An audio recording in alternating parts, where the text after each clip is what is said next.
The piano sat empty all night, and so did the chair beside it, and by 9 o'clock I had stopped looking at either one, because looking only made the missing worse.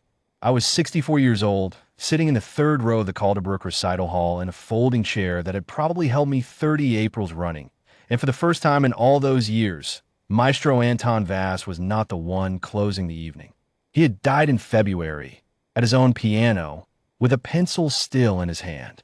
We had all come anyway, the way you keep a dinner reservation for someone who isn't coming, because the not coming together felt better than the not coming alone. There were 40-some of us scattered through the hall that night. His students, going back 25 years, gray now, or going gray, a banker, 2 school teachers, a woman who tuned organs for a living, a man who hadn't touched a key since 1998 and still flinched at the sight of one. Vass had taught every one of us, one at a time, in a room the size of a closet, and once a year he had gathered us all here, in this hall, for what he called the family meal, an evening of remembering why we'd ever loved the thing in the first place. The boy had been sweeping the side aisle most of the night. Nobody paid him much mind. He was Vass's grandson, Teo, 11 years old, quiet as a held breath, the kind of child who is so used to being the help that you forget he's a child at all. His parents were gone, some years back, and he'd lived with his grandfather above the hall ever since, trailing him to every lesson, sweeping up the rosin dust and the torn manuscript paper after every student had gone home.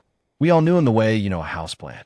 Present, unremarkable, easy to walk past. By 9:15, the program had run out. There was no one left to play. The reunion always ended with Vass at that piano, some short, unannounced piece, his way of sending us back into our ordinary lives with something ringing in our chests. Without him, the evening was simply going to end the way a sentence ends without a verb, present but unfinished. That was when I noticed Teo was not sweeping anymore. He was standing at the edge of the stage, looking at the empty piano the way the rest of us had been trying not to. "Go on home, lad," said Mrs. Okafor beside me, not unkindly. "It's late." He didn't go home. He climbed the 2 steps onto the stage, crossed to the bench his grandfather had sat on every year of my life, and lowered the lid. I will tell you honestly, my first feeling was discomfort. It felt like watching a child wander into a church and sit in the priest's chair. A few people shifted. Someone near the back said, "Lo, is that allowed?" As if there were a rule for it, as if grief had ever once respected a rule. Teo didn't look at any of us. He set his small hands on the keys the way his grandfather used to. Wrists low, shoulders dropped, a stillness before the first note that I hadn't seen in 30 years and felt land in my stomach like a stone dropped in a well. Then he played 4 notes. Just 4. Slow, spaced, almost shy. I sat forward so fast my folding chair creaked. I knew those 4 notes. I had known them for 40 years. They were mine. Vass had given them to me the spring I turned 24, in that closet of a studio, 3 weeks before I left Calderbrook for a post office job 2 towns over and never became the pianist I'd once dreamed of being. He'd written them out on a scrap of paper and said, "Learn this phrase, Walter. Just this. Someday it will matter more than you think." I had thought at the time that he meant it as a kindness, a parting gift to a student who wasn't going to amount to much. I had played those 4 notes alone in my apartment for a year and then slowly stopped. I had not heard them outside my own head in 4 decades. And now an 11-year-old boy was playing them, in this hall, on his grandfather's piano, as if he had always known they were mine. He moved on before I could even raise my hand to my mouth. The 4 notes became 8, then 16, folding into a slow, climbing line I didn't recognize, and then, astonishingly, into a passage I did, though it wasn't mine. It was sharper, brighter, full of leaps. Beside me, I heard Mrs. Okafor make a small sound, almost a gasp, and her hand came up to cover her lips. "That's mine," she whispered. "That's the phrase he gave me. The year my mother was sick." I turned and looked at her, and she was staring at the stage with the particular stillness of someone watching a door open onto a room she thought had been sealed forever. The boy kept playing, and the hall kept changing around him, seat by seat. Somewhere to my left, the banker, a heavy-set man named Pruitt, who I'd always assumed had buried his piano years along with his idealism. went rigid in his chair as a quick, ornamented turn rang out, and he said to no one, he gave me that the week I told him I was quitting lessons for law school. 2 rows up, a woman I didn't know began to cry without making any sound at all, her shoulders simply shaking as a tender, falling phrase drifted out that must have been hers. Each fragment was short. Each fragment, alone, would have sounded like nothing. An exercise, an etude, a kindness tossed off to a departing student. But Teo wasn't playing them alone. He was threading them, one into the next, finding the seam where my 4 notes leaned into Mrs. Okafor's climbing line, where her line opened a door for Pruitt's bright turn, where that turn settled, after a held breath, into the falling phrase of the crying woman 2 rows up.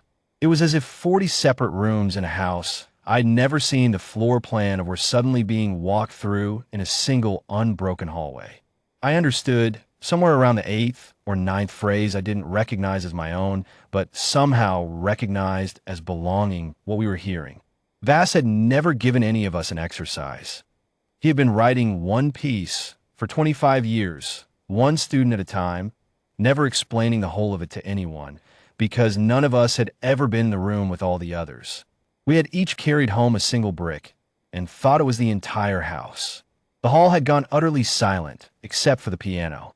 Even the building itself seemed to be holding still, the radiators ticking somewhere far off the only other sound. I looked at the small figure at the keyboard, sweeper smock still on, sleeves rolled past his thin wrists, eyes closed the exact way his grandfather's used to close, and felt something crack open in my chest that I had kept carefully shut since February. Near the end, the music slowed. The phrases that had been arriving quickly now came one at a time, spaced like the 4 notes at the start, as if the boy were laying each of us gently back down where we'd been found. I heard my own 4 notes again, transformed now, resolved, no longer hanging in the air the way they had for 40 years, but settling. Finally, into a chord that closed around them like a hand. And then came something none of us had ever heard. A short, plain, descending line, unadorned, almost like a hymn's last line. It didn't belong to any of us. It belonged only to the room, and to the empty chair beside the piano, and to the boy playing it. He opened his eyes. He set his hands in his lap. He did not look at us as if he expected applause.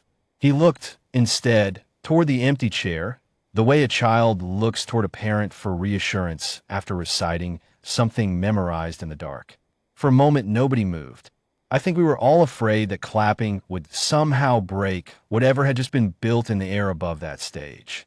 Then Mrs. Okafor stood up, slowly, like a woman rising from a long illness. She made her way down the row and up onto the stage, and she did not say anything at all. She simply put her hand on the boy's shoulder. Pruitt stood next, then the crying woman. Then I found I was on my feet too, my knees protesting the same way they had for 30 Aprils, walking toward a stage I had not set foot on in 40 years. "He gave you the ending," I said when I reached him. It wasn't a question. Teo nodded, still not quite looking up. "The week before he died," he said. "He made me promise I'd only play it once everyone was in the room. He said it wouldn't mean anything otherwise. He said," the boy's voice caught, just slightly, the only crack in him all evening. "He said you'd each been carrying a piece of it without knowing, and it wasn't his to finish. It was all of ours. I don't think there was a dry eye left in that hall by then, and I include myself, and I include Pruitt, who I would have bet money had not cried since the Nixon administration. We didn't applaud, in the end, not the way you'd applaud a concert. It was quieter than that, more like the way a family stands after a meal, full and a little undone.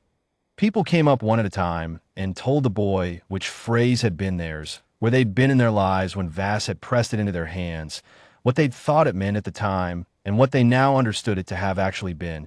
Not a parting gift to a lesser student, but a single thread of something far larger than any one of us, waiting 25 years for a boy who had been sweeping the floor the whole time to finally lay it whole. I drove home past midnight with the windows down, though it was cold enough that I shouldn't have, because I wanted the night air to do something to the lump still sitting in my throat. I have thought of those 4 notes every day since. Not as something I failed to finish, the way I'd carried them for 40 years, but as something that had simply been waiting all along for the rest of the house to be built around them. Calderbrook still holds its reunion every spring. The piano and the chair are no longer empty. Teo sits at one of them now, and somewhere in the way he holds his wrists low and easy before the first note of whatever he plays, his grandfather is sitting in the other,